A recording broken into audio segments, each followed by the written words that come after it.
I'm the father of the groom, Randy, and I was offered 2 minutes.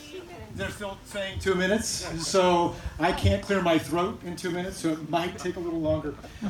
I want to let you know, first of all, that Rob and I go way, way back. Real nice. I still remember my first meeting with Rob.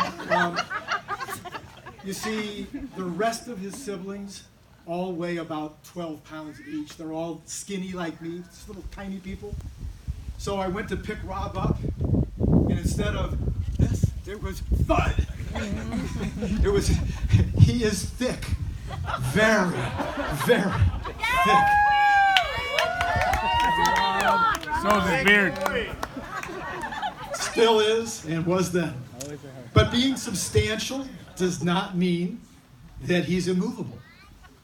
In fact, he had quite a career in the 3 original American sports. In basketball, he was known throughout the league for being the guy who would take the charge. And he would just plant his feet. And kids big and small would run into him to see if they could make him move, and they rarely did. Generally, they were winning the games based on his offensive charge fouls against him. So he was immovable in those situations. He was also immovable in baseball. He was in an all-star game. He was playing catcher, and he was thrown out of the game. Kid comes running around third base, heading for home, and Rob was, "You ain't gonna do this." And the kid runs into Rob, and he's flattened.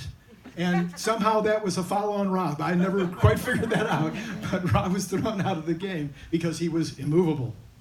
In football, Rob was never the fastest. He was, maybe the 3rd fastest, the 4th fastest, the 9th fastest, but he was never the fastest.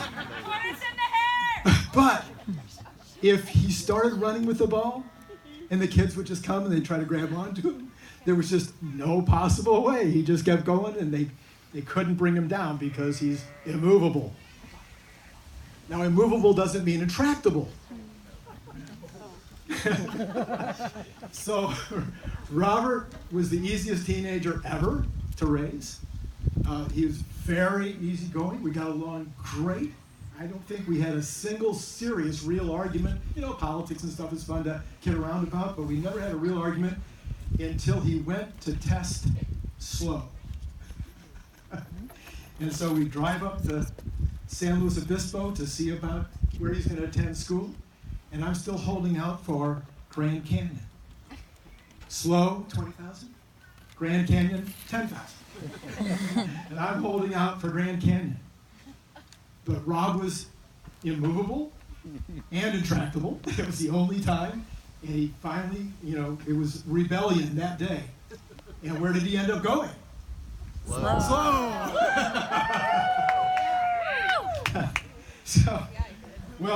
But then intractable and immovable and all those things doesn't mean he isn't smart. And I've heard people say he's smart.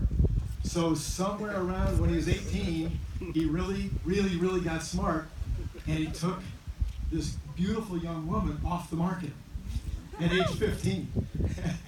And then we started this process of 5 years of courtship. And I'm really consider myself to be a prognosticator.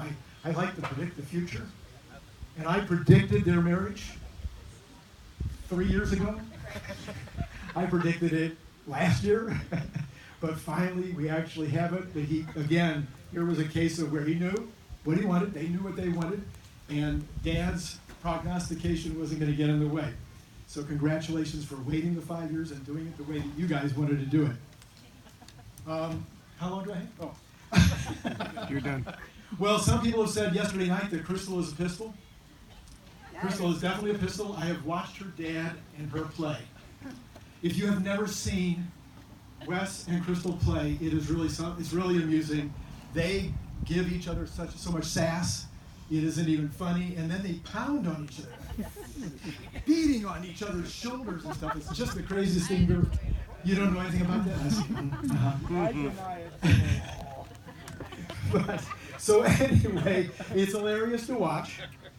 So I was pretty sure at one point that I could be a part of that. I thought, they play that way, why can't I play that way? And so somewhere along the line, I took a shot at her and I said, well, you look about 12. She was, 16 or something. I thought, yeah, you look about 12. And last night I found out she hasn't forgiven me yet for that. It's still going on after all these years.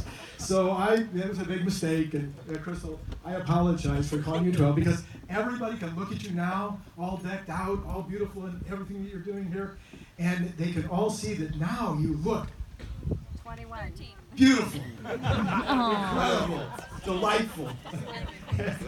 And I'm really glad to have you as my first daughter-in-law. Yeah, it's really wonderful. So almost finally, Robin's namesake is my dad, and we talk about the fact that he looks like him, he acts like him, he is almost like, it's unbelievable how much he's like my dad. And my mom and dad were married for 63 years. And I looked it up today, the longest that anybody's ever been married is 90 years. So my wish for you is that you'll be the first couple ever, with all the modern medicine and everything, to hit the 100-year mark. And then there's a very slopely hill here. I'm not actually drunk. So my final thought for the night is, I'm a huge fan of Bill and Bonette Bright, the folks who found the Campus Crusade for Christ, and probably won more souls to Jesus in their lifetime than any other two human beings, or their organization probably led more people to the Lord than any organization ever. And Bill and Bonette Bright had a decision before they got married that their goal in their lifetime would be always to be looking to the will of God, individually and as a couple. So raise your glasses. This will be a toast and a prayer. My prayer is the two of you, like Bill and Bonette Bright, will always be looking to do the will of God individually and as a couple. Amen.